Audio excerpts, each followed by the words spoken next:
शुक्रवार व्रत की कथा, महत्व, विधि।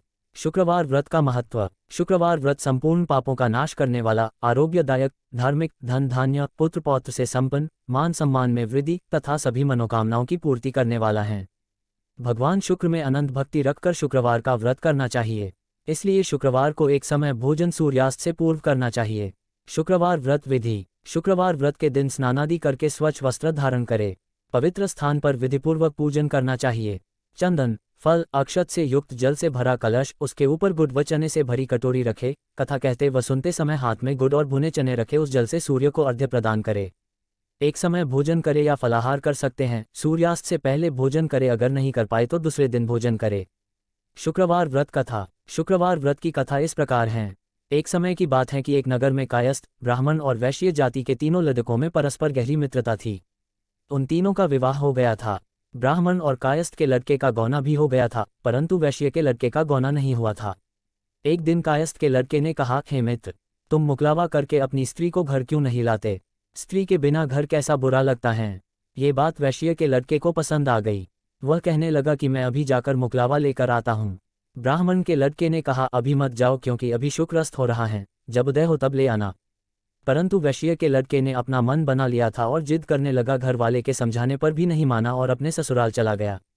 जमाई जी को आया देख ससुराल वाले ने आने का कारण जानकर बहुत समझाया कि अभी शुक्रस्त है, शुक्र उदय होने के बाद में लेने आए। जमाई जी नहीं माने और घर वालों के नहीं चाहते हुए भी अपनी लड़की को विदा करना पड़ा। वैश्य पुत्र पत्नी को रथ में बैठाकर अपने घर की ओर चल पड़ा। थोड़ी दूर जाने के बाद मार्ग में उसके रथ का पहिया टूटकर गिर गया और बैल का पैर टूट गया। उसकी पत्नी घायल हो गई। जब आगे चले तो रास्ते में डाकू मिले। उसके पास जो भी धन, वस्त्र तथा आभूषण थे वह सब उन्होंने छीन लिया। इस प्रकार अनेक कष्टों का सामना कर जब पति पत्नी अपने घर पहुंचे तो आते ही वैश्य के लड़के को सर्प ने काट लिया। वह मूर्छित होकर गिर पड़ा। तब उसकी स्त्री अत्यंत विलाप कर रोने लगी। वैश्य ने अपने पुत्र को बड़े बड़े वैद्यों को दिखाया। वैद्यों ने कहा, 3 दिन पश्चात इसकी मृत्यु निश्चित है। जब उसके ब्राह्मण मित्र को सारी बात पता लगी तो उसने कहा, सनातन धर्म की प्रथा है, जिस समय शुक्र अस्त हो तब कोई अपनी स्त्री को नहीं लाता, परंतु ये शुक्र के अस्त होने पर अपनी स्त्री को विदा कराकर लाया है।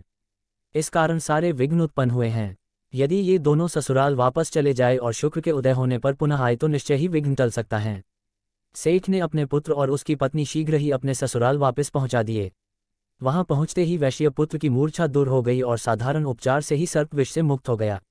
अपने दामाद को स्वस्थ देखकर ससुराल वाले अत्यंत प्रसन्न हुए। वैश्य पुत्र अपनी ससुराल में ही स्वास्थ्य लाभ करता रहा और शुक्र का उदय हुआ तब हर्षपूर्वक उसके ससुराल वालों ने उसको अपनी पुत्री सहित विदा किया। इसके पश्चात पति पत्नी दोनों घर आकर आनंद से रहने लगे। इस व्रत को करने से जीवन में आने वाली बाधाएं दूर हो जाती हैं। सब बोलो शुक्रदेव की जय। दोस्तों, ये पौराणिक कथा कैसी लगी लाइक कमेंट करके बताएं, और यह पौराणिक कथा अच्छी लगी हो तो अपने दोस्तों रिश्तेदारों को शेयर करें। और भी पौराणिक कथा सुनने, पढ़ने और ज्ञान हासिल करने के लिए इस चैनल को सब्सक्राइब करें। धन्यवाद। ओम नमो भगवते वासुदेवाय।